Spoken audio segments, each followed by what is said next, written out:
quelconque avec le monde de la santé vont se retrouver face à une situation inédite, initiée par Macron et son gouvernement, avec le concours intéressé de la Fédération hospitalière de France, syndicat des directeurs d'hôpitaux.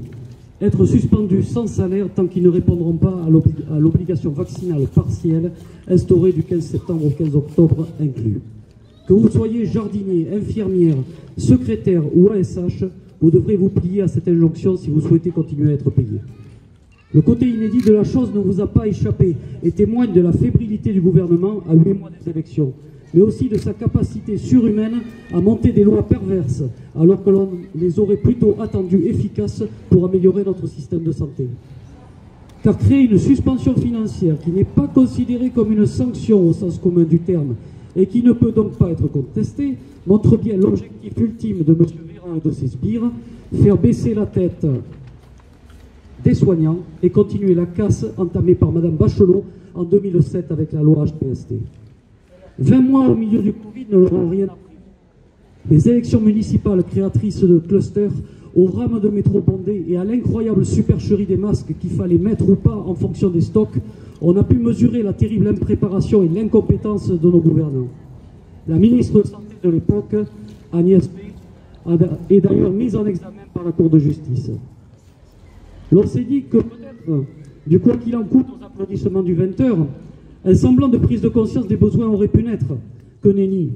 La suppression des lits s'est poursuivie de plus belle et les miettes du Ségur de la santé ne sont toujours pas données à tous.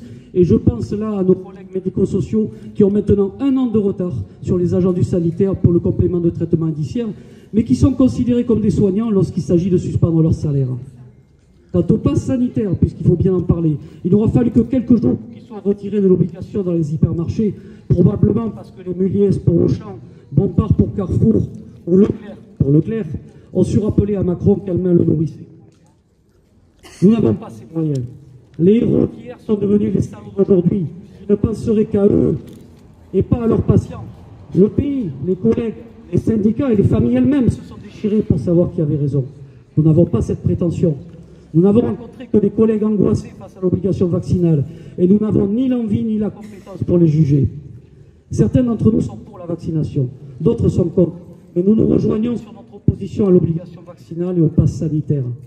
Et jamais nous ne stigmatiserons celles et ceux qui ne sont pas d'accord avec nos positions.